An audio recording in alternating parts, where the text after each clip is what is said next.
Untuk pertama kalinya lebih dari 90 ilmuwan dari Konsorsium Pan-Asia atau SNP dinaungi oleh Human Genome Organization atau HUGO melakukan studi terhadap 73 populasi Asia Tenggara dan Asia Timur untuk mempelajari pola migrasi dalam sejarah manusia dan hubungan antara genetik dan penyakit. Hasil riset terbaru DNA tentang asal-usul manusia Asia menunjukkan bahwa Asia Tenggara merupakan sumber geografis utama dari populasi di Asia yang kemudian menyebar ke utara. Nenek moyang bangsa-bangsa Asia yang keluar dari Afrika sekitar 100.000 tahun yang lalu itu menyusuri sepanjang pesisir selatan ke arah timur dan lebih dulu berpusat di Asia Tenggara sekitar 60.000 tahun lalu. Baru kemudian menyebar ke berbagai kawasan di utara di Asia. Begitu kata Direktur Lembaga Biologi Molekuler Eichmann, Profesor Dr. Sangkot Marzuki. Menurut Sangkot Marzuki, kesimpulan terbaru ini membantah teori sebelumnya yang menyebutkan bahwa ada jalur majmuk migrasi nenek moyang bangsa Asia, yakni melalui jalur utara dan jalur selatan, serta membantah bahwa bangsa Asia Tenggara yang berbahasa Austronesia berasal dari Taiwan. Hal itu terlihat pula dari heterogenitas genetik yang makin ke selatan semakin tinggi, sedangkan etnik-etnik di kawasan Asia lebih utara lebih homogen. Demikian dikatakan Sangkot yang merupakan salah satu pemrakarsa riset tersebut.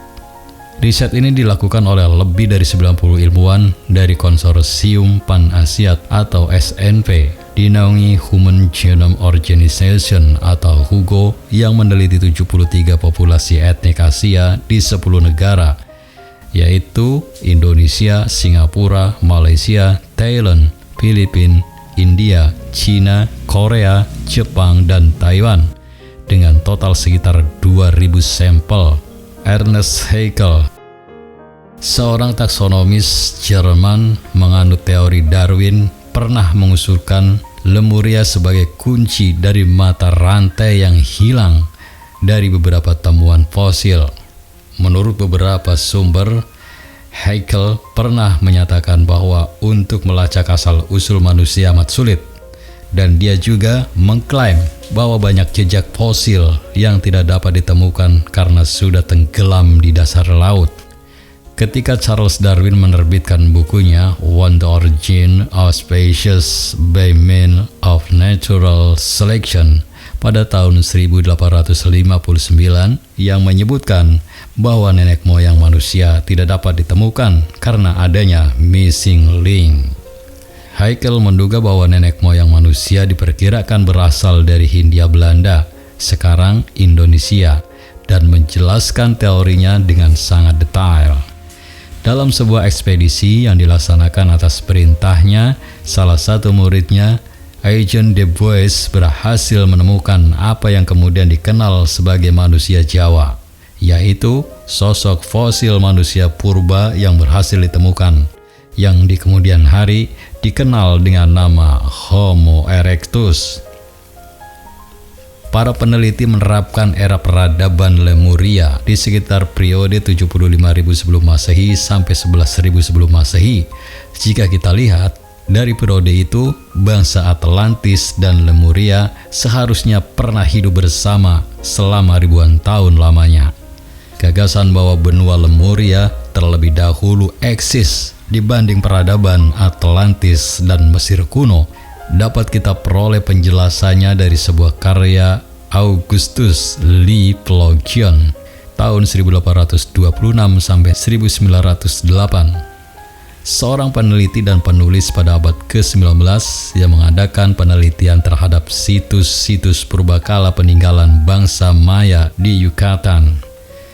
Informasi tersebut diperoleh setelah keberhasilannya menerjemahkan beberapa lembaran catatan kuno peninggalan bangsa Maya. Dari hasil terjemahan, diperoleh beberapa informasi yang menunjukkan hasil bahwa bangsa Lemuria memang berusia lebih tua daripada peradaban nenek moyang mereka, Atlantis. Bangsa Maya dipercaya sebagai penerus dari kebudayaan Atlantis, akhirnya hilang dan tidak menyisakan apa-apa. Dalam beberapa catatan yang ditemukan pada peninggalan Maya, diperoleh sebuah fakta bahwa Lemuria letaknya berada di timur jauh. Bangsa ini telah berusia ribuan tahun dan lebih dahulu mendirikan peradaban dibanding Atlantis. Namun dikatakan juga bahwa mereka pernah hidup dalam periode waktu yang sama sebelum kemudian sebuah bencana gempa bumi dan air bah dahsyat meluluhlantakkan dan menenggelamkan kedua peradaban maju masa silam tersebut. Hingga saat ini, letak dari benua Lemuria pada masa silam masih menjadi sebuah kontroversi karena lamanya usia. Namun berdasarkan bukti arkeologis dan beberapa teori yang dikemukakan oleh para peneliti, kemungkinan besar peradaban tersebut berlokasi di Samudra Pasifik. Banyak arkeolog mempercayai bahwa Pulau Paskah atau Easter Island yang misterius itu merupakan bagian dari benua Lemuria. Hal ini jika dipandang dari ratusan patung batu kolosal yang mengitari pulau dan beberapa catatan kuno yang terukir pada beberapa artefak yang mengacu pada bekas-bekas peninggalan peradaban maju pada masa silam. Mitologi turun-temurun para suku Maori dan Samoa yang menetap di pulau-pulau di sekitar Samudra Pasifik juga menyebutkan bahwa dahulu kala pernah ada sebuah daratan besar di Pasifik yang hancur diterjang oleh gelombang pasang air laut dahsyat. Namun sebelumnya bangsa mereka telah hancur terlebih dahulu akibat peperangan. Kemudian Lemuria sendiri digambarkan sangat mirip dengan peradaban Atlantis, memiliki tanah yang subur, masyarakat yang makmur, dan penguasaan terhadap beberapa cabang ilmu pengetahuan yang mendalam.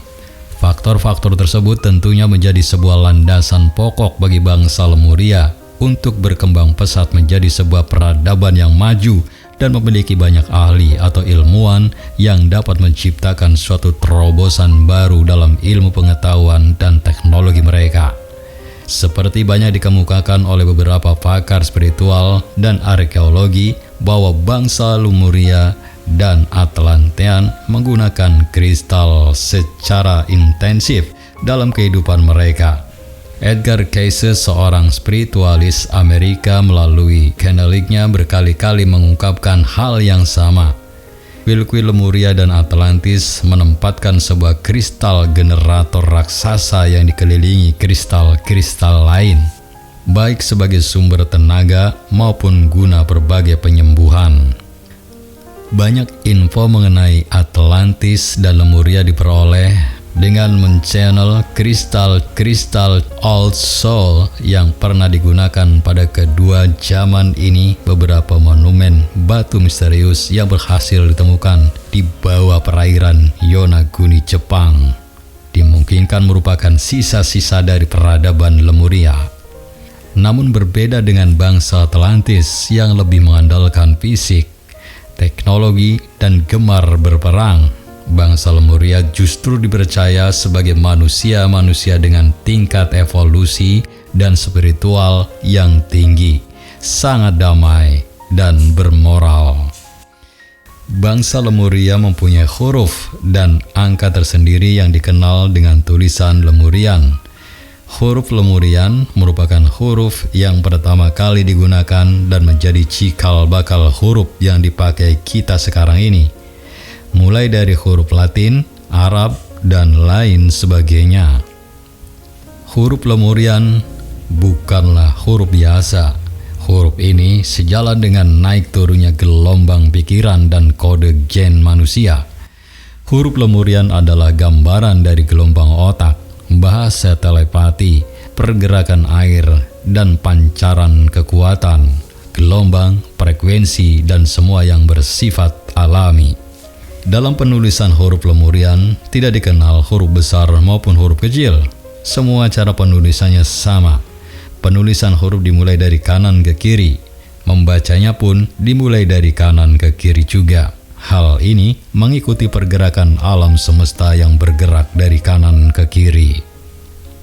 Angka Lemurian dimulai dari 0 sampai dengan angka 5. Sama seperti huruf Lemurian, cara menulis dan membacanya dimulai dari kanan ke kiri. Angka 0 sudah ada sejak zaman bangsa Lemuria. Berbeda dengan angka bangsa Romawi yang tidak mengenal angka 0. Hal ini dikarenakan 0 seperti keadaan kosong dan kosong harus dilambangkan. Sebenarnya angka itu dimulai dari 0, bukan dari 1. Karena sebelum adanya 1, kondisinya masih kosong dan ini dilambangkan dengan 0. Sistem angka Lemurian juga berhubungan dengan suara alam, nada pentatonik. Penta artinya 5. Daminatilada. Tidak seperti nada pentatonik pada zaman sekarang. Menurut Edgar, munculnya Atlantis sebagai suatu peradaban superpower pada saat itu. Kalau sekarang, ya mirip Amerika Serikat. Membuat mereka sangat ingin menaklukkan bangsa-bangsa di dunia, di antaranya Yunani kuno dan Lemuria yang dipandang oleh para Atlantean sebagai peradaban yang kuat, berbekal peralatan perang yang canggih serta strategi perang yang baik. Invasi Atlantis ke Lemuria berjalan seperti yang diharapkan. Sifat dari Lemurian yang menjunjung tinggi konsep perdamaian, mereka tidak dibekali dengan teknologi perang secanggih bangsa Atlantean, sehingga dalam sekejap Lemurian pun jatuh ke tangan Atlantis. Para Lemurian yang berada dalam kondisi terdesak akhirnya banyak meninggalkan bumi untuk mencari tempat tinggal baru di planet lain yang memiliki karakteristik mirip bumi.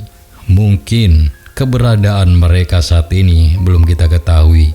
Ada yang mengatakan saat ini mereka tinggal di planet Era atau Terra di gugus bintang Pleiades. Mungkin kedengarannya tidak masuk ke akal, tapi perlu kita ketahui bahwa teknologi mereka pada saat itu sudah sangat maju. Penguasaan teknologi penjelajahan luar angkasa mungkin telah dapat mereka realisasikan di jauh-jauh hari. Tentunya penguasaan teknologi yang sama pada era peradaban kita ini belum bisa disandingkan dengan kemajuan teknologi yang mereka ciptakan. Terakhir, di Istana Teyfurhapi di Istanbul, Turki, tersimpan selembar peta kuno yang sangat unik. Peta kuno yang terbuat dari bahan kulit rusa atau gazelle skin. Ini ditemukan pada awal abad ke-18. Sekilas jika dilihat mungkin hanyalah merupakan selembar replika peta daratan di masa-masa lalu. Dalam peta tersebut hanya kawasan Laut Tengah yang tergambar secara persis, sedangkan kawasan lain seperti benua Amerika dan benua Afrika tergambar sangat berbeda. Kemudian di saat para ilmuwan menelitinya dengan lebih lanjut, hasil yang diperoleh sangat mengejutkan. Karena ternyata peta kuno ini sebenarnya adalah gambar pandangan udara dari atas angkasa yang sangat detail dan terperinci. Jika disandingkan dengan gambar yang diambil dari pesawat Apollo 8, maka peta kuno Turki ini bagaikan fotokopinya. Gambar perubahan garis besar pada benua Amerika dan Afrika di peta kuno tersebut sesuai dengan gambar yang diambil melalui pesawat Apollo 8. Dan yang lebih menakjubkan lagi adalah bahwa peta kuno itu melukiskan bentuk rumit permukaan bumi kutub selatan yang tertutup lapisan es tebal. Tidak ada perbedaan sedikit pun dengan hasil gambar pemetaan menggunakan patometer yang dilakukan oleh tim eksplorasi Kutub Selatan pada tahun 1952 yang mengadakan penyelidikan keadaan bumi di bawah lapisan es. Lalu, siapakah pada masa purbakala yang sudah menguasai teknologi tinggi pemotretan melalui angkasa luar? Dari penemuan peta kuno ini menjadi suatu bukti akan kemajuan pengetahuan ilmu astronomi peradaban masa silam yang sampai detik ini pun belum bisa dikuasai oleh manusia-manusia zaman sekarang yang notabene mungkin mempunyai peralatan yang lebih canggih daripada mereka. Studi lebih lanjut mengatakan, mungkin mereka telah dapat menciptakan suatu terobosan teknologi yang luar biasa pada masa itu, seperti telah melakukan penjelajahan luar angkasa dan pendaratan di planet lain. Apalagi hal tersebut didukung oleh beberapa penemuan artefak-artefak kuno yang menggambarkan beberapa gambaran imajinasi astronot-astronot pada masa silam. Batur sedulur sekampung, demikian penjelasan tentang Lemuria, merupakan nenek moyang Nusantara yang hilang. Benarkah? Saya yakin Anda memiliki pendapat yang berbeda. Oleh karena itu, jika ada perbedaan atau ingin melengkapi penjelasan ini, silakan tulis di kolom komentar dengan bijak. Terima kasih telah menyimak video ini sampai selesai. Jangan lupa bantu kami dengan cara klik tombol subscribe, like, komen, dan share sebanyak-banyaknya. Ingat, tetap meduluran aja pada tukaran.